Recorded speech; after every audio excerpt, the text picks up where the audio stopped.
A letter to God. They say faith cannot move mountains. वो कहते हैं कि विश्वास है तो इसका मतलब ये नहीं कि तुम पहाड़ को हिला लोगे. But what should we put our faith in? तो फिर हम विश्वास किस चीज़ का करें या किस पर रखें? This is the question this story delicately poses. ये क्वेश्चन है जो इस स्टोरी में आपको शायद आंसर भी मिल जाए. Lencho is a farmer who writes a letter to God. Lencho किसान है जो गॉड को लेटर लिखता है, ईश्वर को. व्हेन हिज क्रॉप्स, जब उसकी फसल जो है रूइंड हो जाती है, रूइंड बर्बाद हो जाती है. आस्क्ड फॉर 100 पेसोस, और भगवान से डायरेक्टली मांग लेता है 100 पेसोस. क्या लेंचो का लेटर गॉड तक पहुंचता है? Does God send him money? क्या भगवान उसको पैसे भेजते हैं? Think what your answer to these question. सोचो क्या आंसर हो सकता है. अच्छा, इसके बाद यहाँ पर एक मनी ऑर्डर का फॉर्मेट आपको दिया हुआ है. मनी ऑर्डर पहले हुआ करते थे, आजकल सारे पेमेंट्स ऑनलाइन हो जाते हैं. तो हम स्टोरी को स्टार्ट करते हैं. द हाउस, एक घर है. The only one in the entire valley. Valley क्या होता है? जैसे ऐसे ऐसे पहाड़ होते हैं, बीच वाली जगह ये वैली होती है. ठीक है, पूरी वैली में, पूरी घाटी में एक ही है. On the crest of low hill, एक छोटी सी हिल है, उसके ऊपर मकान बना हुआ है. From this height one can see the river the field. इतनी हाइट पर है वो मकान कि वहाँ से आप नदी देख सकते हो, फील्ड ऑफ राइप क्रॉप देख सकते हो. वहाँ पे एक फसल आपको दिखती है, खेत दिखते हैं, डॉटेड विथ फ्लावर, जिसमें दूर से देखते हैं ना तो फ्लावर्स एक छोटे छोटे डॉट्स की तरह दिखते हैं. And always promised a good harvest. और फ्लावर्स दिख रहे हैं, इसका मतलब कि अच्छी हार्वेस्ट होगी, यही प्रॉमिस कर रहे हैं वो flowers. The only thing the earth needed was a downpour. Downpour क्या होता है? ये बारिश का एक सिनोनियम है ना. बारिश होती है जो, ऐसी बारिश जिसमें डाउनपॉर, पूरी ज़मीन गीली हो जाए अच्छे से. और एटलीस्ट अ शार, या फिर थोड़ी बहुत बूंदाबांदी, थोड़ी बहुत, या शार हो जाए एक अच्छा सा. बूंदाबांदी को ड्रिजलिंग कहते हैं. शार का मतलब बारिश, ठीक है. डाउनपॉर मतलब अच्छी खासी बारिश. Throughout the morning, Lenko, who knew his fields intimately, had done nothing else but see the sky towards the northeast. पूरा दिन जो है लेंको अपनी फसलों को देखता रहा और आसमान को देखता रहा. वो विश कर रहा था कि अच्छी सी बारिश हो जाए. Now we are really going to get some water. Women अपनी पत्नी को आवाज़ लगाकर बोलता है कि अब शायद हमें थोड़ा पानी मिल जाएगा. हमें पानी मिलने का मतलब है हमारी फसलों को. The women who was preparing supper, supper मतलब डिनर, डिनर प्रिपेयर कर रही थी, रिप्लाई किया येस गॉड विलिंग. हाँ, ईश्वर ने चाहा तो सब होगा. The older boys were working in the field. और जो इसके बच्चे थे वो भी खेत में काम कर रहे थे लेंको के. While the smaller ones are playing near the house. और जो छोटे वाला बच्चा था वो घर के बाहर खेल रहा था. Until the women call to them. जब तक वो ये सब होता रहा, लेंको आसमान को देखता रहा, बच्चे खेलते रहे, तब तक कि वुमेन ने अंदर नहीं बुला लिया. कम फॉर द डिनर, आ जाओ, है ना, डिनर कर लो, सपर कर लो. It was during the meal, और खाना खाते हुए, just as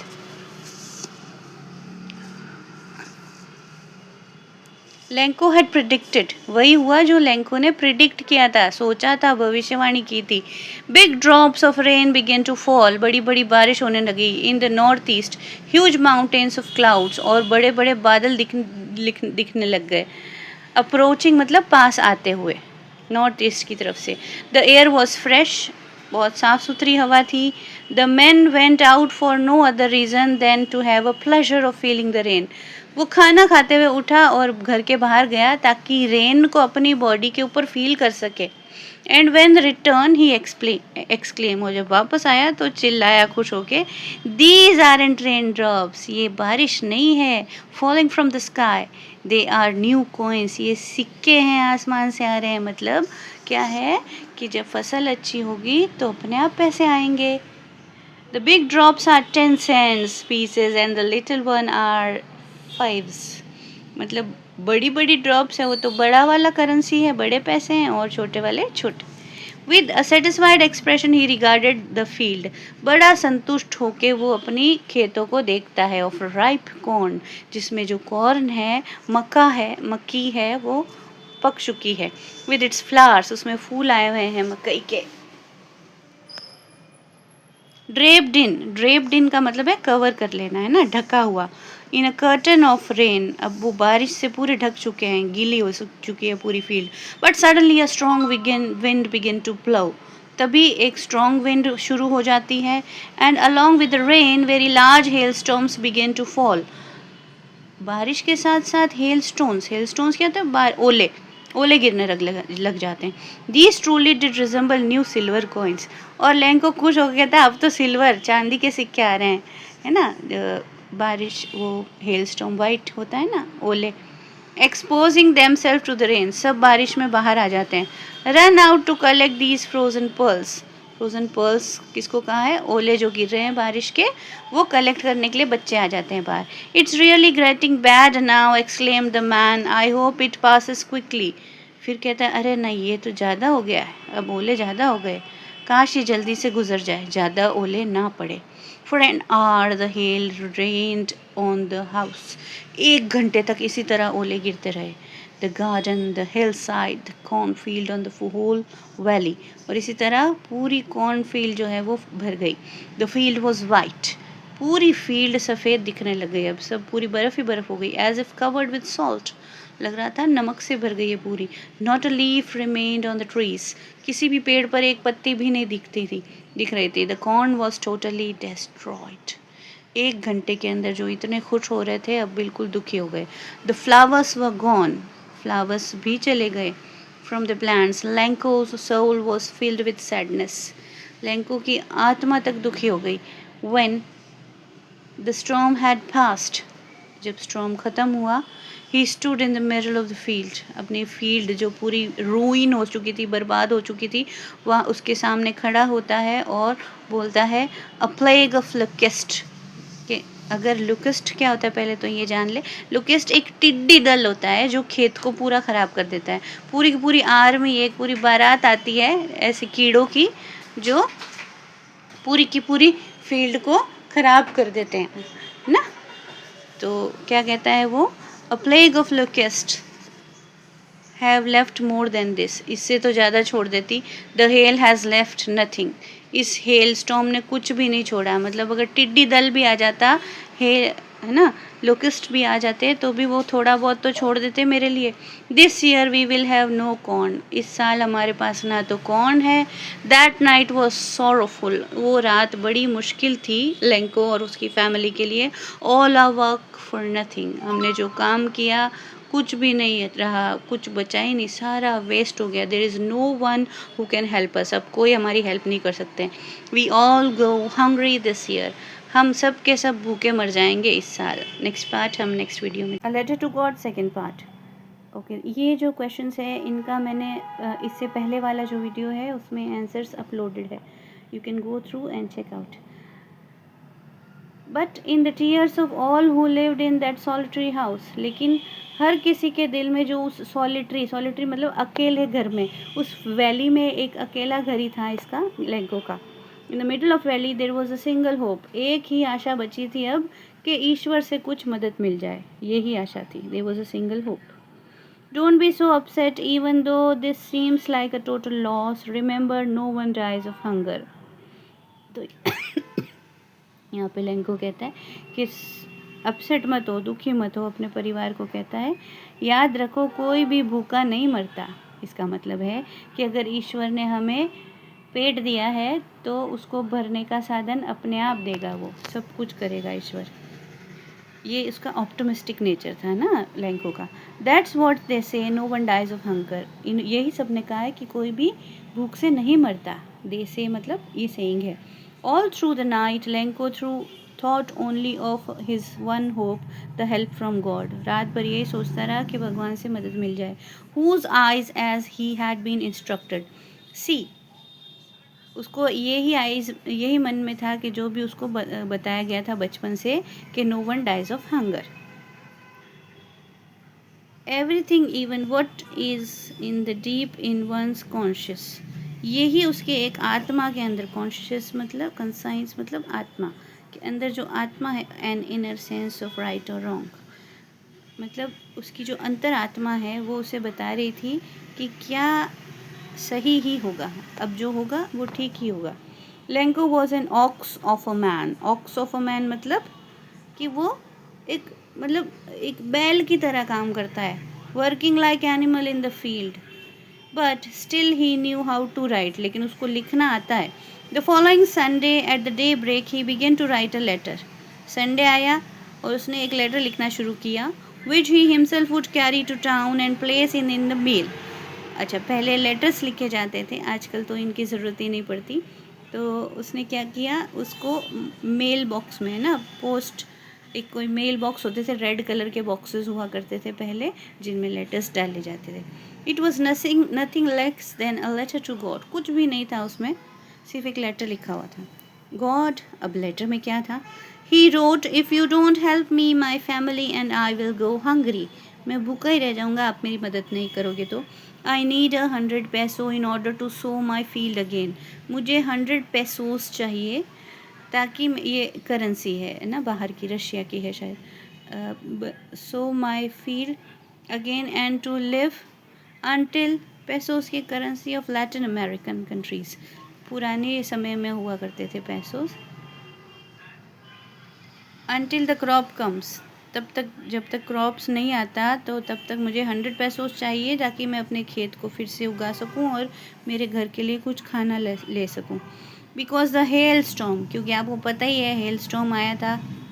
he wrote to God on the envelope, और एनवलप के ऊपर उसका जो लिफाफा था लेटर का, उस पर लिख दिया to God. Put the letter inside and still troubled, अभी भी चिंता में था। Went to the town at the post office, he placed a stamp on the letters, letter पे स्टैम्प भी लगाया उसने। Dropped it into the mail box, stamp लगाना ज़रूरी हुआ करता था लेटर्स पर, नहीं तो जहाँ पे लेटर पहुँचाते हैं ना वो लोग, वहाँ से वो 2 या 3 रुपए ले लेते थे। One of the employees who was a post man and also help at least post office went to his boss laughing heartily. जिसको वो लेटर मिला वो हंसते हुए गए, देखो इस पर कोई एड्रेस नहीं लिखा है, और लाफिंग हार्टली मतलब उसको बड़ी हंसी आ रही थी देख के। Showed him the letter to God, उसने गॉड का लेटर दिखाया। Never in his career as a postman had he known that address, कि ये एड्रेस तो पता ही नहीं, अपने पूरे पोस्टमैन के करियर में ही नहीं देखा, पूरे जीवन में ही नहीं देखा ऐसा address. The postmaster a fat amiable, अब यहाँ पे बताया, देखो ऐसे क्वेश्चन आ जाते हैं कि ये पोस्ट मास्टर किस तरह से दिख रहा था। एक फैट अमाएबल था, अमाएबल मतलब फ्रेंडली और प्लीजेंट, मतलब जो अच्छे से बात करते हैं ना, फ्रेंडली होता है जिनका बिहेवियर, उसको बोलते हैं अमाएबल। अमाएबल फेलो, ऐसा व्यक्ति जो बहुत अमाएबल था। ऑल्सो ब्रोक आउट लाफिंग, वो भी हंसने लग गया। But almost immediately he turn serious, लेकिन तभी सीरियस हो गया जब उसको हेल स्टॉर्म और वो लेटर पढ़ा उसने। Tapping the later on his desk, अपने डेस्क पर उस लेटर को टैप किया, पटक दिया। कमेंटेड, और बोला, व्हाट फेथ, हे भगवान क्या विश्वास है। I wish I had the faith of the man, काश मुझे भी इस तरह का विश्वास होता ईश्वर पर जैसा कि इस इंसान को है। I wish who wrote this letter starting up a correspondence with God. Correspondence मतलब बातचीत करना है ना, ऑफिशियल तरीके से बात करना कॉरस्पॉन्डेंस होता है। लेटर लिख देना, लिखना और वापस उसके जवाब का भी इंतज़ार करना, हम इस बातचीत को कॉरस्पॉन्डेंस कहते हैं। अच्छा, ये कहता है काश मुझे भी ऐसा विश्वास होता जैसा इस व्यक्ति को है। So in order not to shake the writer's faith in God, तो इस हिसाब से कि राइटर का जो विश्वास है वो शेक नहीं हो, the post master come up with an idea, post master एक आइडिया आया उसको। आंसर द लेटर, चलो इसका आंसर लिखते हैं, हम ही गॉड बन जाते हैं। But when he opened it, it was an evident that to answer it he needed, लेकिन जब पूरा पढ़ा लेटर तो उसको पता चला कि आंसर, इसका जवाब देने के अलावा कुछ और भी चाहिए होगा साथ में। गुडविल इंक पेपर, ये तो चाहिए, अच्छी सोच, पेपर चाहिए, इंक चाहिए। But he stuck to his resolution, लेकिन रेजोल्यूशन में ही यहाँ पे किसके लिए आया है? पोस्ट मास्टर के लिए। वो अपने इस बात पर पक्का था, स्टक टू हिज रेजोल्यूशन, कि अब उसने बोल दिया कि मुझे लेटर का जवाब देना है तो वो अब देगा। He ask for money from his employ, सबसे कहा कि वो अपने पैसे दें, कुछ अपने हिसाब से जो भी दे सकें, एक चैरिटी की तरह। He himself gave a part of his salary, उसने अपनी सैलरी का भी कुछ भाग दे दिया। And several friends of his were obliged to give something for an act of charity. सब ने oblige मतलब सब ने बात मान ली, जैसे हम एप्लीकेशन के नीचे लिखने ना कि आभारी, सब लोगों ने उसकी मदद की, एक चैरिटी की तरह कुछ पैसे इकट्ठा हो गए. It was impossible for him to gather together the 100 pesos. It was impossible for him to gather together 100 pesos. ये impossible था कि वो 100 pesos collect कर ले. So he was able to send the farmer, ताकि farmer को भेज सके. Only a little more than half. बस आधे से थोड़ा सा ज़्यादा भेज पाया. 100 मांगे थे उसने, 70 तक कलेक्ट हुए. He put the money in an envelope. Envelope में डाले पैसे. एड्रेस्ड टू लेंको, लिख दिया उसमें टू लेंको, जैसे उसने टू गॉड लिखा था. And with it a letter containing only a single word as signature God. और लेटर में क्या लिखा उसने, कुछ नहीं लिखा, उसने बस सिग्नेचर कर दिया गॉड की तरह, गॉड लिख कर. द फॉलोइंग, ये आंसर्स मेरे पहले वाले वीडियो में अपलोडेड है. The following Sunday Lanco came a bit earlier. अगले संडे, पिछले संडे लेटर लिखा था, उसके अगले संडे लेंको अपने लेटर के लिए इंक्वायरी करने आया कि क्या मेरे लिए कोई लेटर आया है. A bit earlier than usual to ask if there was a letter for him. It was the postman himself who handed the letter to him. Postman खुद आया उसको देखने, अपने हाथ से उसने लेटर दिया कि ये लो आपके लिए लेटर आया है. The postmaster experiencing the containment of the man, ताकि उस इंसान को देख सके जिसका इतना मतलब खतरनाक वाला विश्वास है ईश्वर पे, कंटेंटमेंट, और ताकि उसके चेहरे पर जो संतुष्टि आए लेटर और पैसे देखकर उसको भी देख सके. Who has performed a good deed looking on from his office. अपने ऑफिस में से छुप कर उसको देख रहा था. Lencho showed not the slightest surprise. देखो, लेंको को इतना विश्वास था ईश्वर पर कि वो बिल्कुल भी सरप्राइज नहीं हुआ ऑन सीइंग द मनी, उन पैसों को देख के. सच वॉज हिज कॉन्फिडेंस, इतना कॉन्फिडेंस था उसको अपने ईश्वर के ऊपर और अपने ऊपर भी. बट ही बिकेम एंग्री, लेकिन वो जैसे उसने देखा वो गुस्सा हो गया उस लेटर को देख के. When he counted the money, पैसे काउंट करके, God could not have made a mistake. और सीधा बोला, अरे भगवान ऐसी मिस्टेक नहीं कर सकता. Nor could he have denied Lenko what he had requested. और भगवान ने तो मना भी नहीं किया है, सिर्फ गॉड लिख के साइन किया है. डिनाइड मतलब मना करना. Immediately Lenko went up to the window. हाथों हाथ लेंको उस विंडो पे गया, पोस्ट ऑफिस था ना उसकी विंडो पे. Ask for paper and ink, कहा एक पेपर और इंक, पेन दे दें. इंक मतलब pen. On the public writing table, he started to write. और वहाँ पर लिखने लग गया एक नया letter. With much wrinkling his brows. Wrinkling his brows मतलब ऐसे जब टेंशन में आते हैं तो हमारे जो ब्रोज हैं, वो आई ब्रोज जो हैं वो जिगजैग हो जाते हैं ना, तो इस तरह से अपना परेशान होते हुए उसने लिखा. Caused by the effort he had made to express his ideas. ये रिंकलिंग क्यों हुई ब्रोज पर, ताकि क्योंकि वो अपने आइडिया को एक्सप्रेस कर रहा था. When he finished, he went to the window to buy a stamp. Window पर गया फिर एक नया स्टैम्प खरीदने के लिए. Which he licked, उसको उसने लिक किया, उसको थोड़ा सा चाट कर चिपकाया. उस पर क्या है ना, जो स्टैम्प्स होती है ना उस पर गम लगा हुआ होता है, लेकिन वो सूखा होता है, उसको गीला किया उसने, चाट के कर लिया. Then affixed the envelope with the blow of his fist. और इस तरह से ऐसे करके उसको ठोक कर उसको चिपकाया अपनी फीस से.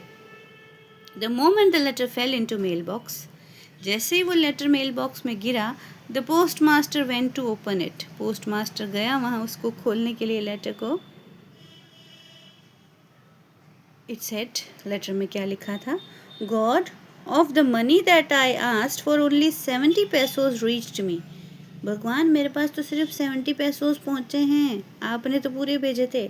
सेंड मी द रेस्ट, बाकी के भेजो अब आप. Since I need it very much, क्योंकि मुझे तो बहुत ज़रूरत है अभी पैसों की. But don't send it to me through the mail, लेकिन मेल से मत भेजना, क्योंकि जो पोस्ट ऑफिस के जो एम्प्लॉयज़ हैं are a bunch of crooks. ये सब के सब जो है ना बहुत ज़्यादा नालायक लोग हैं. बंच ऑफ क्रुक्स है मतलब धोखा देने वाले लोग हैं, धोखाधड़ी. इन्होंने बीच में मेरे 30 पैसोस निकाल लिए, आपने 100 भेजे थे तो 30 इन्होंने निकाल लिए. अब यहाँ पे क्या हुआ कि वो इनडायरेक्टली किसको बुरा बोल रहा है, उन्हीं को बुरा बोल रहा है जिन्होंने उसकी हेल्प की. तो इस चीज़ को आयरनी कहा जाता है. आयरनी, आयरनी, व्यंग। क्या है ये कि भाई जिसने हेल्प की उसे कोई बुरा सुनने को मिल गया। चलो, don't forget to like and subscribe the English पल्क।